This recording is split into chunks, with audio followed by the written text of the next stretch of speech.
Hello friend, today I'm going to share a chart about running on empty and how to make friends.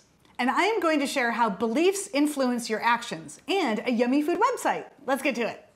I'm going to be talking about a website. This website is so funny. It is how far can you drive your vehicle on empty?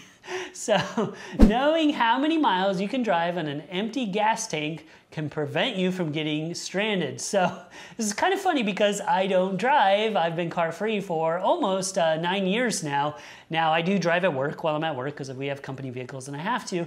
But what I do relate to is that, you know, when the old light would come on and you'd be on E, especially when I was younger, I wouldn't have much money and I'd always like try to stretch it out as long as I could, but you never really knew. And let alone that every model of car is different.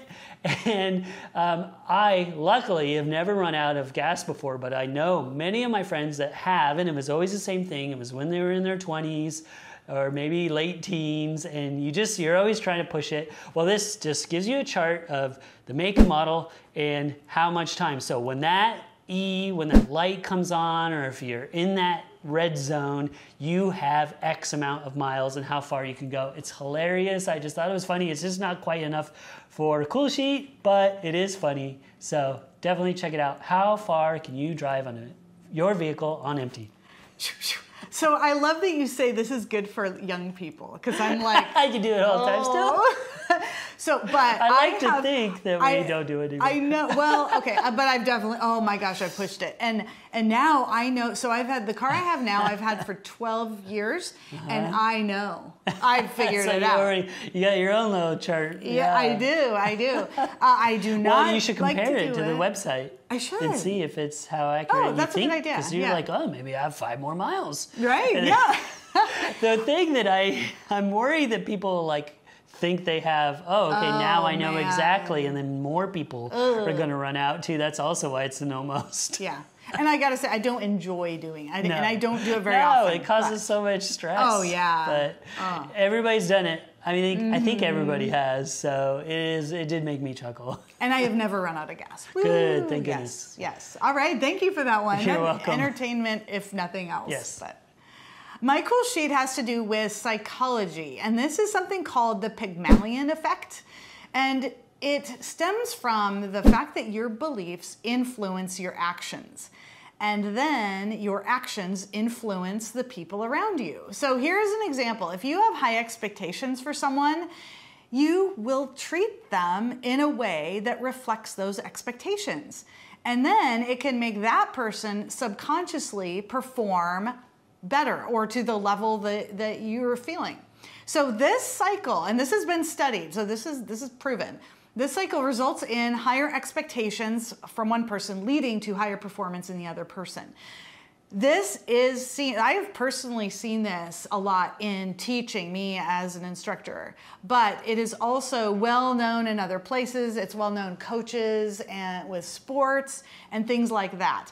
And what it has gotten me to think about is that it probably works in the reverse as well. Lower expectations and how it affects other people.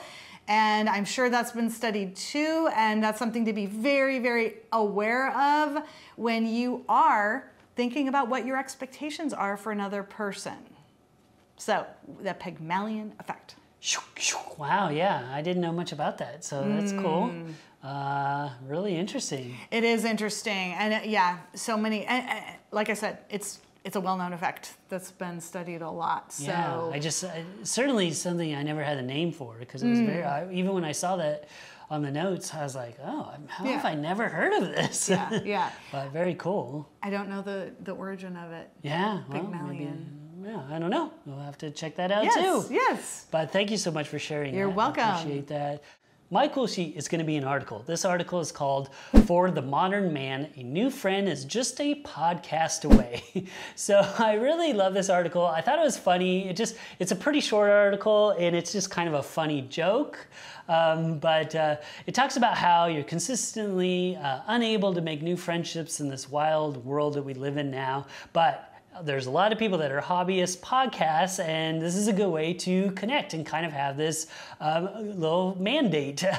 It's funny, but actually relatable, because I have thought about this, and I think it's not just men. They make it kind of in this cheeky way because guys are not very good at making guy friends, especially when you get older.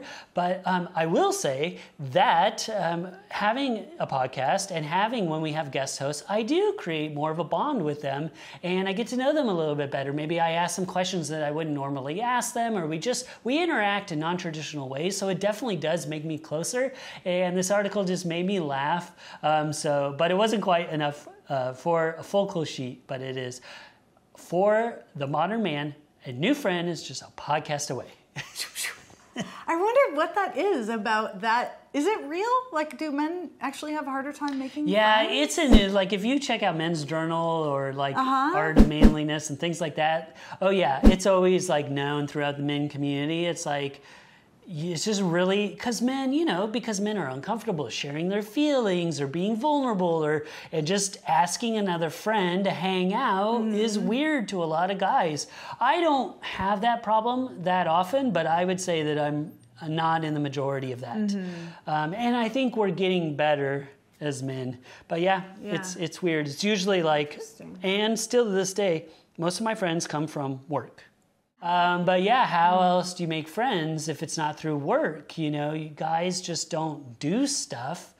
If you're golfing, you're with friends. If you're doing, whatever, it's like this closed, weird group. And yeah, it doesn't happen very organically that often. So the idea is to start a podcast and just get friends that way. Yeah. Apparently.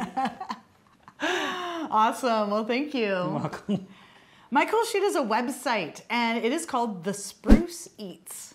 I do not know of the origin of that name, but this is a food website, and it is really solid. This is the thing, though. There are so many food websites out there, and I just happen to land on this one a lot. It hasn't made it to a full Cool Sheet because I can't even say really why I like it. And because there's so many good ones out there, it's like, well, what makes this one different? And I was like, I don't know. I just like it. So here's my chance to talk about it. It is very reliable. It has lots of recipes, has lots of how-tos, and I like the aesthetics of it. And this is where I've actually landed on a lot of vegan recipes for my son. And I just like it. That's all I'm going to say. So if you're looking for another food website, check out the Spruce Eats. Yeah, this is a good one. There's so many, so many really amazing ones. Yes. In fact, I'm going to be talking about one coming up later because there are so many, and we've talked about. I still have my favorites that I stand by. They are still cool sheets.